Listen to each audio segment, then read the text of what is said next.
नमस्कार. श्री स्वामी समर्थ. चातुर्मासाच्या काळात शास्त्रांमध्ये भगवान विष्णूंच्या पूजेचे विशेष महत्त्व सांगितले आहे. खरं तर या 4 महिन्यांच्या काळात भगवान विष्णू झोपेच्या स्थितीत असतात.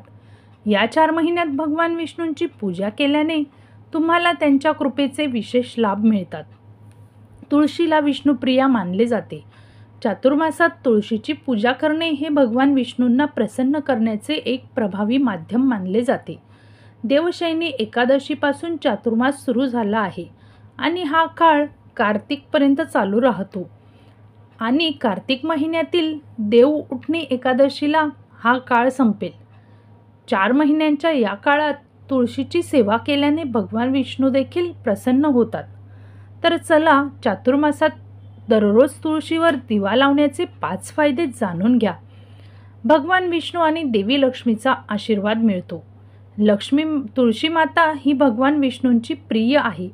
चातुर्मासात तुळशीसमोर तूप किंवा तिळाच्या तेलाचा दिवा लावल्याने विष्णू आणि लक्ष्मी दोघांचेही आशीर्वाद मिळण्याचे साधन बनते. या उपायाने दुःख आणि दारिद्र्य दूर होते आणि सुख समृद्धी संपत्तीचे दार उघडते.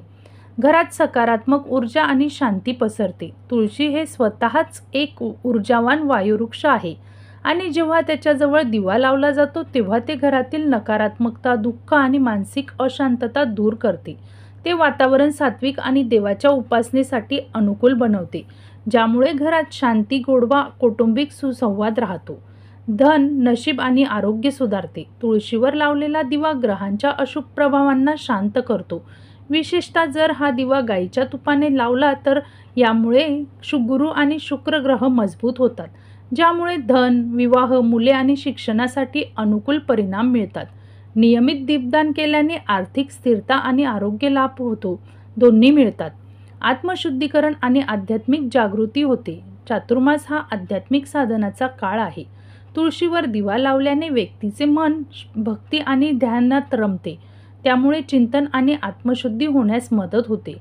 यामुळे साधकाला एकाग्रता, मानसिक संतुलन आणि आध्यात्मिक प्रगती साधण्यास मदत होते.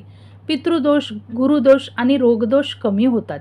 ज्यांच्या कुंडलीतील पितृदोष, गुरुदोष किंवा वारंवार आजार आहेत त्यांच्यासाठी चातुर्मासात तुळशीसमोर दिवा लावणे हा एक शक्तिशाली ज्योतिषीय उपाय आहे. पूर्वजांचे आशीर्वाद मिळवण्याचा आणि कौटुंबातील पिढ्यांना शांती देण्याचा हा एक मार्ग आहे. संध्याकाळी तुळशीजवळ दिवा लावा आणि सकाळी फक्त पाणी अर्पण करा. दिव्यात गाईचे तूप किंवा तिळाचे तेल वापरा. दिव्याचे तोंड पूर्वेकडे किंवा उत्तरेकडे ठेवा. ओम नमो भगवते वासुदेवाय किंवा ओम तुलसे नमः या मंत्राचा जप करा. दिव्यासोबत ताजी फुले किंवा तुळशीची पाने देखील अर्पण करा. तर तुम्ही देखील या चातुर्मासाच्या काळात तुळशीजवळ दिवा नक्की लावा आणि तुमच्या ज्या काही इच्छा आहेत त्या पूर्ण करून घ्या आणि भगवान विष्णू आणि माता लक्ष्मीचा शुभ आशीर्वाद मिळवा. माहिती आवडली असल्यास चॅनलला लाईक, शेअर, सबस्क्राईब करायला विसरू नका. धन्यवाद.